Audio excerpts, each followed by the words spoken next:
Hey everyone, today I wanted to talk about my favourite spell in Kingdom Hearts, the entire series in fact. The spell is Gravity from KH1. I guess the Rechain of Memories one is pretty much the same thing, so you could fit it under this as well. And then you've got something like Zero Gravity from BBS and DDD, which I also do really like. But in this video we're talking about that good old fashioned force! And Sora is quite correct to say that. Gravity is a force. One of the fundamental forces of nature in fact, and I love that we get to harness this as a spell. In Kingdom Hearts you've got your fire, your blizzard, thunder, cure. These are all pretty standard RPG magic types, but then in comes gravity, arrow and stop, and they really change things up a bit. Gravity and its upgrades can be obtained from three sources. 1. Beating up Phil. Beating the Phil Cup. 2. Defeating Giant Oogie.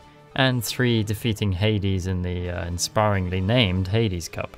There's an obvious natural progression here, so most people will first obtain it via the Phil Cup. And when you do get it, the message tells you that you've gained the power of the stars, which I think is such a cool descriptor for this spell. What's also cool is of course the spell effect.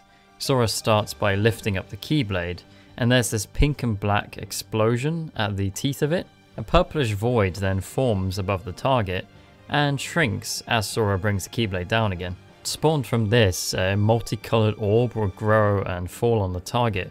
Notice how the center is this cluster of spheres, kind of like the nucleus of an atom. The ring of purple light zigzagging across the equator is a nice touch too. And at the end, the orb fades out completely. We get a final ring of pink and purple light to punctuate the area that's affected.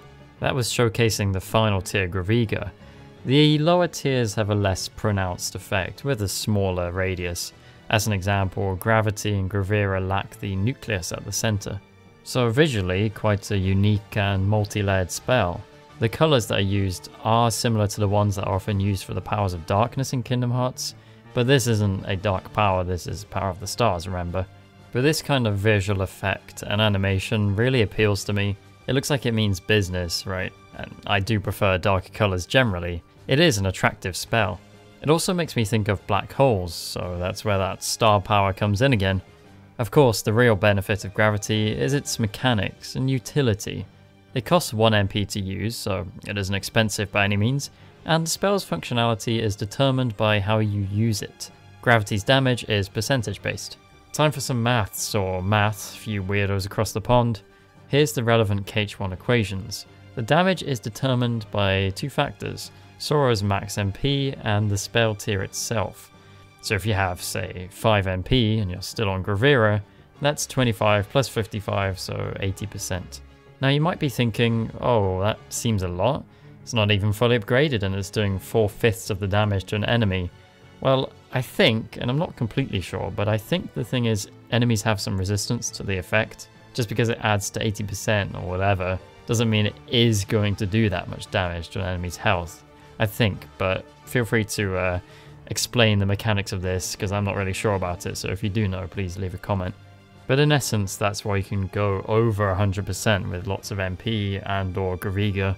Some enemies will also have a capped damage, so you can't go instantly deplete a boss down to 10% health or something.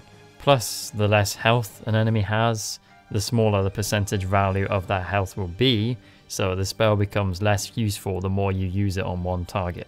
Our enemies also gain some more resistance to gravity after the first visit to Hollow Bastion. You know how all the enemies get stronger at this point. I think though, this percentage damage leads to some engaging interactions.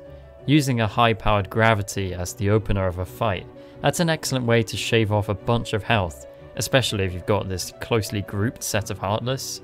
That's way more effective than just smacking away at them one by one, unless your strength stat is really high, of course. It depends on how you're playing the game and what build you're going for. And yeah, while you can't instantly deplete a boss's health like I said, you can at least use gravity on some bosses to do some good damage at the start. The Behemoth is one example of that. If you're not so strong in terms of physical attack, then doing a bunch of gravity on the horn will at least get that health bar down to a more reasonable size. At more powerful levels, gravity can entirely one-shot some enemies. It might seem strange to use it on a cluster of magical musical type Heartless with tiny HP bars, but it can genuinely be quite useful. Say you have a mix of yellow operas and blue rhapsodies, a real mess of a concert going on. Well, using thunder and blizzard might not help all that much. A strong gravity, however, that could be an AoE one-shot, taking out multiple at once. This can all be yours for the low price of 1 MP, and we'll even throw in some tech points. Now, clearly bigger enemies with chunky health bars will be neutered by gravity, the large bodies and defenders for example. And I haven't even mentioned gravity's other effect, the 4 PM Heartless flattening. Crushing enemies into the ground is so satisfying. Bonus points if you cast stop afterwards and mock their two-dimensional forms. One of my favourite gravity applications is after getting it from the Fill Cup. You go to Agrabah and then use it on the fat bandits already, being able to take a big chunk of their health along with squishing them, providing easy access to the vulnerable back. It's so satisfying, especially since you're still at this mid-game level, and you can just do that much damage and deal with something so easily that would usually be a struggle, especially on Proud. That's just a really nice feeling. And that's really it. Not only is gravity a very powerful spell when used correctly, it's extremely satisfying to do so. It combines a large AoE, crushing the enemy, and a superb visual effect, alongside knowing the interesting mechanics of the percentage-based damage. All this serves to create a spell that's always fun to use, undoubtedly my favourite not only in the first game, but the entire series. It's quite an underrated hero really, because many first time players won't think to use gravity. It seems weird, it's not obvious what it does or how to use it properly. Many might only ever use it to get those floating chests in Hollow Bastion. And that's another fun aspect of this spell, how it can be used on these chests, how it interacts with the environment in this case. And there is another case actually. It can be used to lower the beehive in 100 Acre Wood in that minigame. You don't have to use fire for that. Using gravity here is definitely the showy-offy, hey, I know stuff about KH1, look at me, I'm so special way to do this.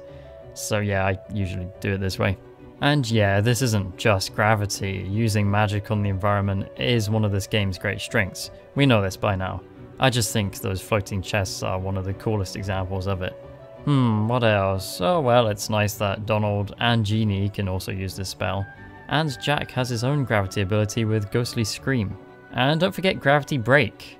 It's a final mix combo finisher with a gravity effect at the end. The damage is scaled to strength with this, not magic, but I still thought it was worth mentioning. There are other attacks that do gravity damage, but that's more about the element of gravity.